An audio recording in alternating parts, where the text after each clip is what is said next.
यदि आप सच्चे साधक हैं तो आपके लिए इस वेदोक्त मार्ग पे चलना तो लगेगा अनुकूल, और इससे कोई आपको दूर ले जाए, कहीं ऐसी सिचुएशन में पटक दे, तो आपको लगेगा प्रतिकूल।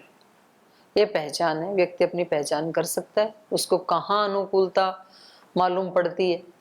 योग दर्शन में व्यास भाष्य में आया है चौथे पाद में कि ये जो साधक है, ये जब जिसके अंदर वो श्रद्धा का अतिरेक होता है, भावातिरेक होता है, तो वो जब इस तरह के प्रसंग सुनता है तो भी उसको रोम हर्ष होने लगता है, रोम खड़े हो जाते हैं उसके, इतना संवेदनशील हो जाता है, आंखों से अश्रुधारा बहने लगती है जब भगवान का गुणगान सुनता है, प्रार्थना, और उसको इतना आनंद आने लगता है। जहाँ बैठा है वो ऐसी कहीं कथा प्रसंग जहाँ भगवान की चर्चा हो रही हो, उसको बहुत अच्छा लगता है।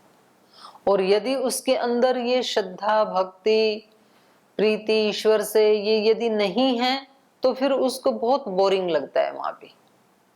तो हम अनेक तरह से अपनी खुद की जांच कर सकते हैं कि हमें लगता कैसे है इस तरह की बात करने में, या उपासना में बैठने में, या ध्यान आदि करने में, ईश्वर के गुणगान करने में हमें कैसा फील होता है।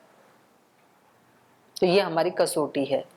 तो ये हमें बता रहे हैं कि आप इस तरह से स्तुति, प्रार्थना, उपासना करते करते शृण्वन्तु विश्व अमृतस्य पुत्रा, हे अमृत पुत्रो तुम सभी सुनो। विश्वे, विश्व माने सभी मनुष्य, सभी अमृत पुत्र ही हैं, क्योंकि सब उसकी संतान है, तो उससे अलग तो हो सकते ही नहीं है, चाहे कैसे भी क्यों ना है, लेकिन सब हैं क्या, ईश्वर की संतान है। ईश्वर से अलग नहीं हो सकता है कोई भी, चाहे कोई बलवान है, चाहे निर्बल है, चाहे बहुत पढ़ा लिखा है, चाहे बिल्कुल अनपढ़ है, चाहे अमीर है, गरीब है, सुंदर शरीर है, कुरूप शरीर है, सर्वांग संपन्न है, अंग भंग है, कैसा भी है। और मनुष्य नहीं, मनुष्येतर जो प्राणी हैं वो सब भी क्या है, भगवान की ही संतान है। इसलिए यहाँ पर कहा विश्वे अमृतस्य पुत्रा,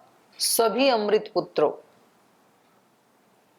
आ ये धामानी दिव्यानी, आ जाकर के तस्थु के साथ जुड़ जाएगा। दिव्यानी धामानी, ये दिव्यानी धामानी जो दिव्य धाम हैं, उन धामों में आतस्थु, तुम सब तरफ से स्थापित हो जाओ। भगवान तो यही चाहते हैं। श्रद्धेय स्वामी जी महाराज यहाँ इतने सन्यासी ब्रह्मचारियों को ये सब वेद, दर्शन, उपनिषद, व्याकरण ये सब पढ़ा करके योग, प्राणायाम, यज्ञ, उपासना, समाधि ये सब करवा के ऐसी जो दिनचर्या बना दी, ऐसा एक आदर्श पुरुष बना करके, और फिर क्या करना चाहते हैं, आपकी आरती ऐसा बना के फिर आरती उतारें, ऐसे चाहते हैं। तो क्या चाहते हैं, क्या चाहते हैं,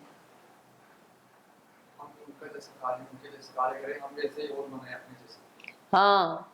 और आप पूरे देश के जो फील्ड हैं अलग अलग बड़े ऊंचे, उन फील्ड में आप जैसे व्यक्ति प्रतिष्ठापित हो जाएं, ताकि वो सारे के सारे जो अलग अलग क्षेत्र हैं वो सारे बहुत अच्छे से चलें, उनमें कहीं कोई भ्रष्टाचार ना हो, उनमें कहीं कोई अपराध ना हो, उनमें कहीं कोई चोरी डकैती ना हो। तो जब सब जगह ऐसे अच्छे व्यक्ति बैठ जाएं, उच्च पदों पे आसीन हो जाएं हर सेक्टर में, तो फिर तो सब सुखी हो जाएंगे। तो एक साधु की, संत की, योगी की और क्या भावना हो सकती है, यही हो सकती है ना, सर्वे भवन्तु सुखिनः सर्वे सन्तु निरामया। तो जितने भी विभाग हैं, अब वहां जो व्यक्ति बैठे हैं, या तो उन सबको ऐसा बना दें, और या फिर वो नहीं बनते हैं तो उनके स्थान पे दूसरे वैसे व्यक्तियों को बिठा दें। तो गुरुजन भी यही चाहते हैं कि उनके शिष्यगण खूब अच्छे आदर्श महामानव बन करके अलग अलग फील्ड में एक बड़ी भूमिका निभाएं। यही गुरुजनों के, माँ बाप की भी यही भावना होती है, और भगवान की भी यही भावना है। भगवान भी कह रहे हैं विश्व अमृतस्य पुत्रा शृण्वन्तु, हे अमृत पुत्रो तुम सब मेरी बात को सुनो। भगवान जी कह रहे हैं ये धामानि दिव्यानि आतस्थु, जो मेरे दिव्य धाम हैं उन पर तुम लोग स्थित हो जाओ, क्योंकि उन पे तुम्हारा ही हक है, क्योंकि तुम सब अमृत पुत्र हो। और हम कहाँ स्थित होने के लिए तैयारी कर रहे हैं? हम कहाँ स्थित होने की तैयारी कर रहे हैं? कब क्लास छूटे और कब अपने कमरे में तख्त पे जाके आतस्थु स्थित हो जाएं, आप उसकी तैयारी कर रहे हो। और वहां पर आलस्य और प्रमाद में आतस्थु सो जाएं थोड़ा सा। तो भगवान तो हमारे से कुछ और चाहते हैं और हम कुछ और चाहते हैं, तो फिर कैसे मिलन हो हमारा और भगवान का? तो साधक क्या बोलता है? मेरी इच्छा नहीं भगवान जी, आपकी इच्छा पूरी हो, क्योंकि मुझे तो इच्छा करनी भी नहीं आती, मुझे तो पता ही नहीं कि मेरा कल्याण किस में है, आपको पता है। तो मेरे लिए जो शुभ आप सोचते हैं ना, वो सब पूरा हो, उसमें चाहे मेरे को अच्छा लगे चाहे बुरा लगे, पर वो ही पूरा होना चाहिए। ये सच्चे साधक की प्रार्थना होती है। प्रार्थना में ये नहीं मांगना कभी भी कि भगवान करे 2 दिन की छुट्टी हो जाए, खूब सोएं, ऐसी प्रार्थना नहीं करना, ये अच्छी प्रार्थना नहीं है। भगवान ऐसा नहीं चाहते हैं आपसे। भगवान तो कहते हैं आपको चुन चुन के तो लाया यहाँ गुरुकुल में, आपको चुना मैंने, तो अब आपको क्या करना है? ये दिव्यानि धामानि तस्मिन आतस्थु, उनमें आप ठहरें, तेषु आतस्थु, उन सब में आप स्थित हो जाएं। तो भगवान की मर्जी के साथ अपनी मर्जी को मिलाना, गुरु की मर्जी के साथ अपनी मर्जी को मिलाना, अपने से बड़े वाले की मर्जी के साथ अपनी मर्जी को, अपनी इच्छाओं को विलीन कर दो, आनंद ही आनंद है। फिर अपने ऊपर रखो ही नहीं कुछ भार बोझ, जीवन क्या होगा, मेरा वर्तमान क्या है, भविष्य क्या होगा, यहाँ रहने वालों का, आपसे ऊपर भी तो है ना कोई सोचने वाला। कन्नड़ में एक प्रार्थना है, चिंत्या के माडू तिद्दी चिन्मय निदानी, निन्न चिंतया बिड़सो पुण्य पुरुष निदानी। क्यों चिंता करते हो? आपके ऊपर एक परम पुरुष है आपकी चिंता करने वाला, आप क्यों करते हो? छोटा बच्चा चिंता करे तो कैसा लगेगा? बिल्कुल छोटा बच्चा 1-2 महीने का, तो क्या कहेंगे आप उसको? वो चिंता करे कौन मेरे कपड़े धुलाएगा, कौन मेरे को खाना खिलाएगा, कौन मेरे को सुलाएगा, कौन जहां मैं रहता हूं उस घर की सफाई कौन करेगा, ऐसा यदि वो चिंता करे तो क्या कहेंगे उसको? ये अभी तो आप इतने छोटे हो, इतनी चिंता क्यों करते हो? आपकी माँ है ना चिंता करने के लिए। तो हम सब साधकों के ऊपर चिंता करने वाले हमारे गुरुजन हैं, भगवान हैं, तो हम क्यों करें चिंता? पर ये चिंता मुक्त और इतना सरल और इतना हल्का जीवन किसका होता है? जो उपासना करता है, जो योगी होता है, जो साधक होता है, जो सच्चे अर्थों में संत होता है, बहुत हल्का रहता है वो। गुरु नानक जी एक बार एक गांव में गए, सूफी संत रहते थे उस गांव में सब, तो वो उनका शिष्य मर्दाना उनके साथ था, और उन्होंने एक कटोरा नहीं, उन्होंने एक मैसेज भेजा, जो सूफी संतों का सरदार था उसको एक मैसेज भेजा कि हम यहाँ आए हुए हैं और हम आपसे मिलना चाहते हैं। तो वहां से उन्होंने एक कटोरा दूध का पूरा लबालब भरा था ऊपर तक, और वो उनके पास भेज दिया, गुरु नानक देव के पास। तो उन्होंने देखा उसको, और जो वो लेकर के आया था उसके हाथों ही कटोरा वापस भेज दिया, और उधर एक गुलाब का फूल था पास में, वो तोड़ के उस दूध के ऊपर रख दिया। दूध वैसा का वैसा रहा, फूल ऊपर तर गया, और उसको वापस भेज दिया। अब उनके शिष्य को कुछ समझ में नहीं आया, मर्दाना को। उन्होंने कहा गुरुजी ये क्या है, क्या टुंडा टोटका कर दिया आपने? टुंडा टोटका समझते हो? ठीक, नहीं समझो तो ये अच्छा है, जो समझते हैं वो भी अच्छी बात। तो उन्होंने कहा कि क्या है ये? तो उन्होंने कहा मैंने उनको मैसेज भेजा था कि मैं आया हूँ, उन्होंने मेरे को मैसेज भेजा कि यहाँ जगह नहीं है, यहाँ हाउस फुल है, कटोरा भरा है, हमें यहाँ ज्यादा संतों की जरूरत नहीं है, यहाँ तो गांव भरा है सब। तो बोले आपने क्या भेजा फिर फूल तोड़ के? आपने क्या कहा? मैंने ये कहा कि हम कोई जगह नहीं घेरेंगे, हम तिर जाएंगे ऊपर, बहुत हल्के हैं हम कोई अपना ज्ञान नहीं बांटेंगे, आपको समा जाएंगे आपके उसी में, ये हमने मैसेज भेजा। तो साधक तिरता है, तिरना, एक होता है तैरना और एक होता है तिरना, दो शब्द हैं। मालूम है आपको अंतर? दोनों में अंतर क्या है? तिरना और तैरना में क्या अंतर है? क्या अंतर है? तैरना पड़ता है। हाँ हाँ, बहुत अच्छा। तैरने में पुरुषार्थ करना होता है, हाथ पैर मारने पड़ते हैं तैरने में। और कोई डेड बॉडी है वो तिरती है ऊपर, उसको कोई प्रयास नहीं करना होता है। जब कोई पक्षी बहुत ऊपर चले जाते हैं ना, जैसे ये चील आदि हैं, बाज आदि हैं, तो बहुत ऊपर जाके बस पंख को ऐसे कर देते हैं, फिर ऐसे ऐसे नहीं करते पंखों को, ये भी नहीं करना पड़ता, बस वहां जाके पंख खोल दिए, उतना ही पर्याप्त है। उसको बोलते हैं तिरना। तो जो संत जन होते हैं वो इस संसार में तिरते हैं, वो तैरते नहीं है, बहुत हल्के होकर के रहते हैं। चिंता दीन दयाल को मेरे मन आनंद, चिंता करने वाला तो दूसरा है, तो मेरे मन में तो हमेशा आनंद। जो वो काम करने के लिए देंगे कर लेंगे, दिन में 4 घंटा पढ़ने के लिए दें तो 4 घंटा पढ़ लेंगे, 8 घंटे पढ़ने के लिए 8 घंटा पढ़ लेंगे, जो वो देंगे वो कर लेंगे। बाकी कैसे रहेंगे? बिल्कुल हल्के फूल की तरह तिरते हुए, कोई चिंता नहीं है। छोटा बच्चा भी बहुत पुरुषार्थ करता है, लेकिन 2 मिनट में ही वो आराम से सो जाता है और कुछ आगे पीछे की कुछ चिंता नहीं रहती, बस आज का काम आज करना है बस। ऐसे संत जन जीते हैं। तो ये जो तिरना है ये भगवान की उपासना से ही संभव हो सकता है, नहीं तो व्यक्ति बोलता है मेरे पास टाइम ही नहीं है, कैसे उपासना करूं, इतना बोझिल रहता है वो। और यदि उपासना करने लगे तो सारे काम करके फिर एक्स्ट्रा टाइम निकल आएगा, तो व्यक्ति बोलेगा अब क्या करूं? तो भगवान जी बोलेंगे अब दूसरों की सेवा करो, भलाई करो, आपके लिए तो कुछ है नहीं करने योग्य, आपने अपना सब कर लिया, आपको तो कुछ चाहिए नहीं, तो अब दूसरों को सुख दो। तो बोल किन को सुख दूं? दुखी कहाँ ढूंढूं?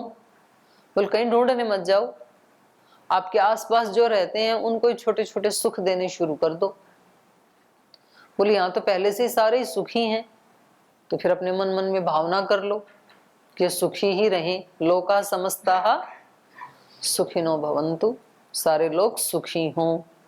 तो ऐसे हल्के होकर के रहो। तो ये ही क्या है? दिव्य धाम है।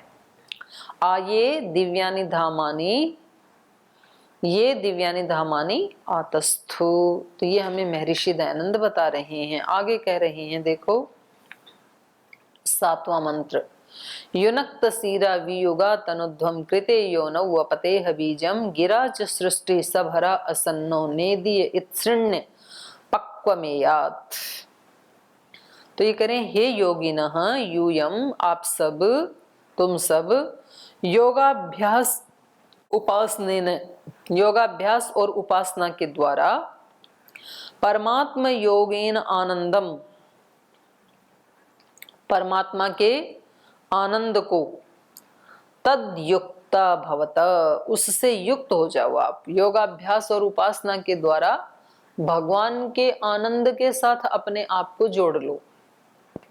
जैसे कोई चार्जर के माध्यम से मोबाइल को इलेक्ट्रिसिटी के पावर के साथ जोड़ देता है, ऐसे आप अपने शरीर को तो चार्जर मान लो और अपनी आत्मा को परमात्मा के साथ जोड़ दो।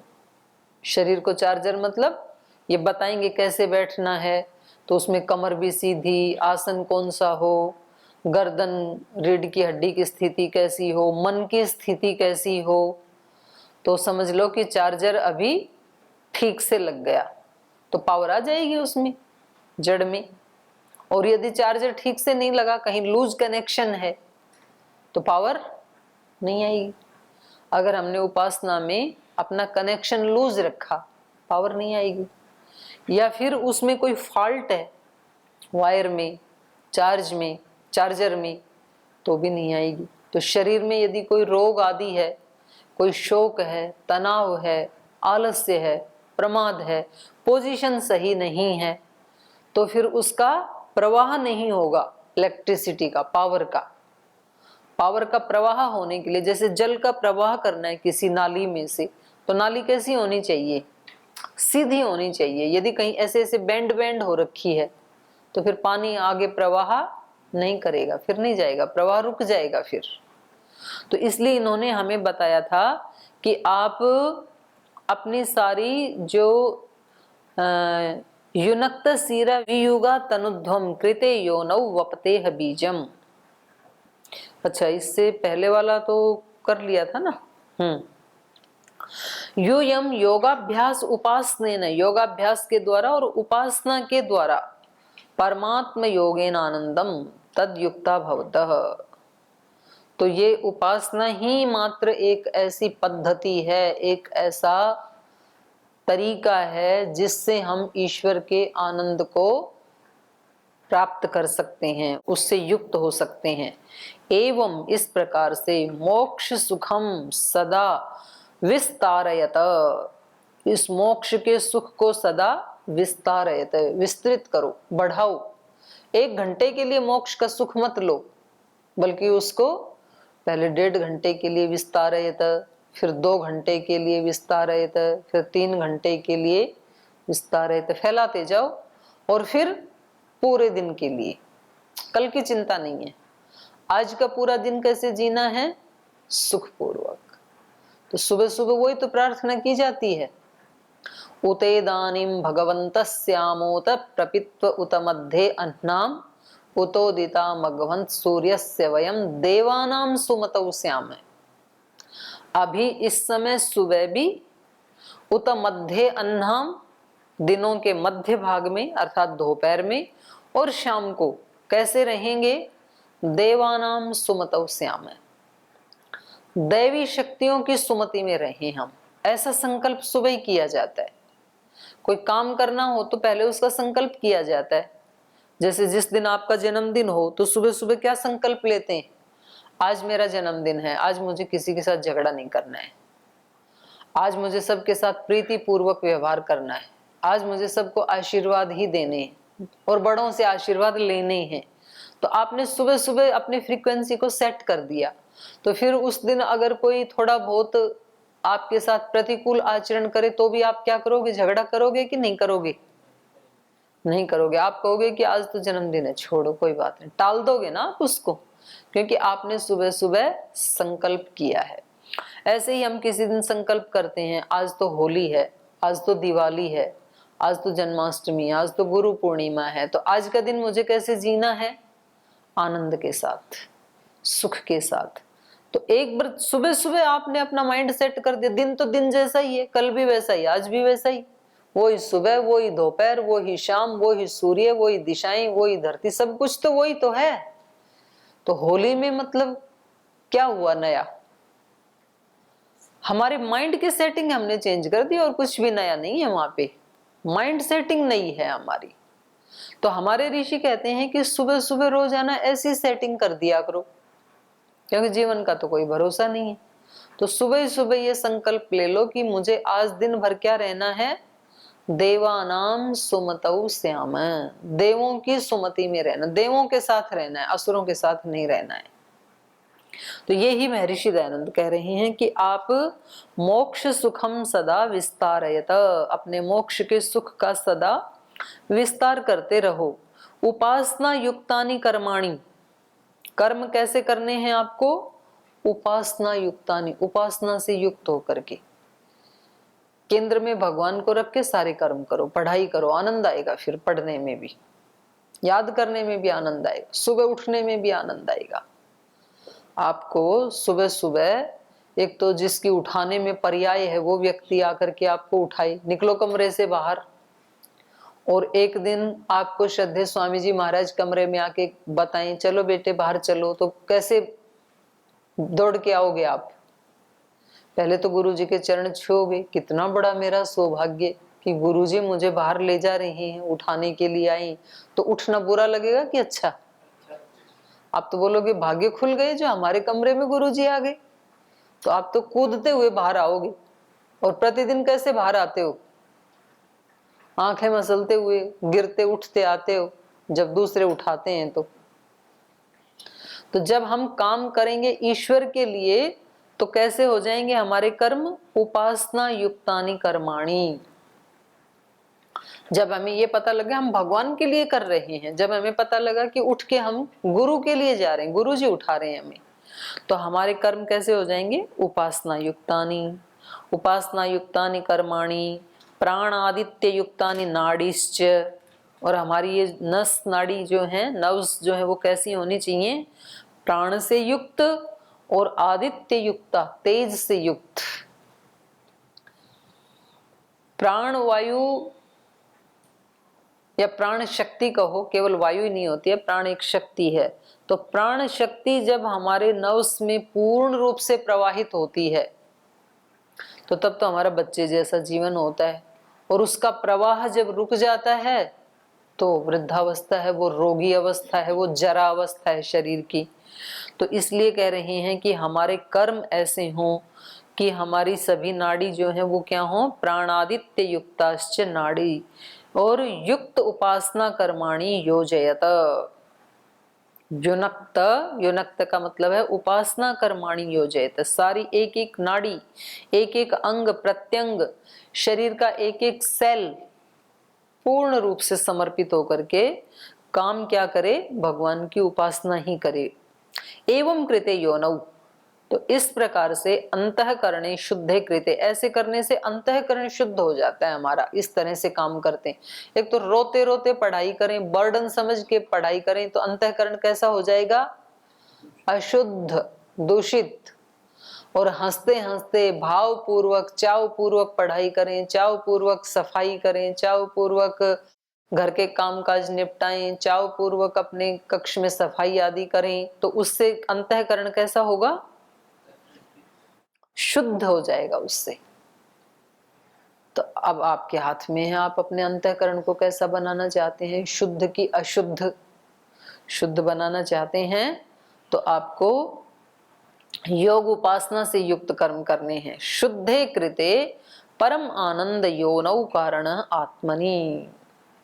तो ये परम आनंद का जो कारण है, योनौ मतलब कारण, और वो कारण क्या है? आत्मा। उस आत्मा में वपतेह बीजम, उसमें उपासना विधानेन योग उपासनाया विज्ञानाख्यम बीजम वपत। उपासना की विधि से, योग उपासना के द्वारा विज्ञान नाम का, विशेष ज्ञान नाम का बीज आपको बोना है। ज्ञान के बीज बोने हैं और ज्ञान उत्पन्न होगा शुद्ध अंतःकरण में और श्रेष्ठ कर्मों में।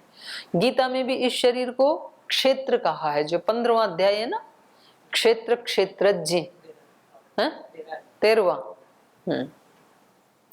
तो वहां पर क्षेत्र क्षेत्रज्ञ कहा, शरीर को क्षेत्र कहा, आत्मा को क्षेत्रज्ञ कहा। और क्षेत्र का हिंदी अर्थ क्या होता है? खेत। तो इस शरीर को खेत कहा है। तो खेत में जाकर के काम करते हैं कि विश्राम करते हैं? कोई आदमी घर से खेत में जाए तो वहां जाके काम करता है कि विश्राम करता है? काम करता है। विश्राम के लिए घर होता है, काम के लिए खेत होता है, खेत में जाके काम करना होता है। तो शरीर में आकर के क्या करना है? काम करना है। और भगवान के पास जाके या उपासना में रह करके या समाधि में रह करके विश्राम करना है। तो शरीर जब जागृत अवस्था में होता है तो इससे खूब सेवा करो, क्योंकि हम खेत में हैं अभी। और जब खेत में से घर चले जाएं, घर कब जाते हैं? उपासना काल में। उस समय हम यहाँ से यहाँ आ जाते हैं, हृदय में आ जाते हैं। ये घर है हमारा, ये हमारा ऑफिस है, कार्यालय है। तो कार्यालय में तो काम करना होता है, ऑफिस में तो ये हमारा क्षेत्र खेत है, वहां पर काम करना होता है। और हृदय में आकर के विश्राम। आत्म ज्ञान तन तीर तरंगित हृदय घाट उतरना। आत्मा में कैसे उतरना है? हृदय घाट, हृदय रूपी घाट से। जो बड़ा सा कोई पौंड हो, तालाब हो और उसके पानी को हमें छूना है तो कैसे उतरे उसमें? वहां घाट बने होते हैं। जैसे गंगा जी को छूना है तो कैसे उतरे गंगा में? घाट बने हैं। तो एक एक सीढ़ी से नीचे उतरो, गंगा को छू लो, पानी पी लो, हाथ मुंह धो लो। वैसे नहीं उतर सकते। तो हृदय घाट उतरा जाता है आत्मा में। और तन तीर है, उसका किनारा है, ये शरीर किनारा है उस आत्म गंग का, आत्मा रूपी गंगा का तन तीर है और वो तरंगित है। तो ये कह रहे हैं कि आप उपासना की विधि से और अंतःकरण को शुद्ध करते हुए, उपासना युक्त कर्म करते हुए अपने अंतःकरण को शुद्ध करके उसमें विज्ञान का बीज बोवो। देववाण्या, देववाणी से अर्थात विद्या, विद्या से युनक्त, युनक्त माने युक्ता भवत, युक्त होकर के, वेदवाणी से युक्त होकर के, विद्या से युक्त होकर के, ये हमें बता रहे हैं वेदवाणी, वैसे वैसे करते हुए। किंच क्षिप्रम शीघ्रम फल योगम, और कह रहे हैं क्षिप्रम, क्षिप्रम माने शीघ्रम, योग फलम नो नेदीय, नो अस्मान नेदीय, अतिशयन निकटम परमेश्वर अनुग्रहेण अस्तु। तो कह रहे हैं इस प्रकार से जीवन जीते हुए शीघ्र ही योग का फल परमात्मा के अनुग्रह से हमें प्राप्त होवे। परमेश्वर अनुग्रहेण अस्तु, हमें प्राप्त होवे। कथम भूतम फलम, कैसा फल? योग का फल कैसा? कह रहे हैं पक्वम शुद्ध आनंद सिद्धम एयात, एयात माने असमन्तात, यात प्राप्नुयात। शुद्ध आनंद का जो फल है, शुद्ध आनंद मिले, ऐसा आनंद कि उसमें बीच बीच में कुछ मिक्स ना हो, दुख मिक्सअप ना हो, ऐसा आनंद हमें समन्तात यात, सब तरफ से मिले, समन्तात प्राप्नुयात, सब तरफ से हम प्राप्त करें। इत श्रण्य उपासना युक्तास्ता योग वृत्तय श्रण्य सर्व क्लेश हंत्र्य एव भवन्ति। उपासना युक्त जब हम काम करते हैं तो ये हमारी चित्त वृत्ति क्या बन जाएंगी? योग वृत्ति बन जाएंगी। और ये क्या करेंगी? सब क्लेशों का हनन करने वाली हो जाती हैं। ये ही वृत्तियां क्लेशों को उत्पन्न करने वाली हो जाएंगी जब अज्ञान से युक्त होकर कर्म करेंगे, और यही वृत्तियां क्लेशों का हनन करने वाली हो जाएंगी जब हम उपासना से युक्त होकर के कर्म करेंगे। तो ये अंतर है उपासना में और बिना उपासना में। इदिति निश्चयार्थे पुनः, तो यहाँ जो इत आया है ये निश्चय के लिए, निश्चित रूप से ये कहा जा रहा है। कथम, कथम भूतास्ताः, कैसी हैं वो वृत्तियां? शांत्यादि गुण पुष्टा एताभिवृत्ति भी परमात्म योगम वितनुध्वम। तो कहने शांति आदि गुणों से पुष्ट, शांति, श्रद्धा, भक्ति आदि कहने से सब विशेषण लग जाएंगे। इनसे पुष्ट जो वृत्ति हैं, उन वृत्तियों के द्वारा परमात्म योगम वितनुध्वम, परमात्मा के योग को हम फैलाएं, तनु विस्तारे, उनका विस्तार करें। तो ये 7 मंत्रों का अर्थ हमने आज पढ़ा, शेष कल पढ़ेंगे। आज यहीं विराम लेते हैं।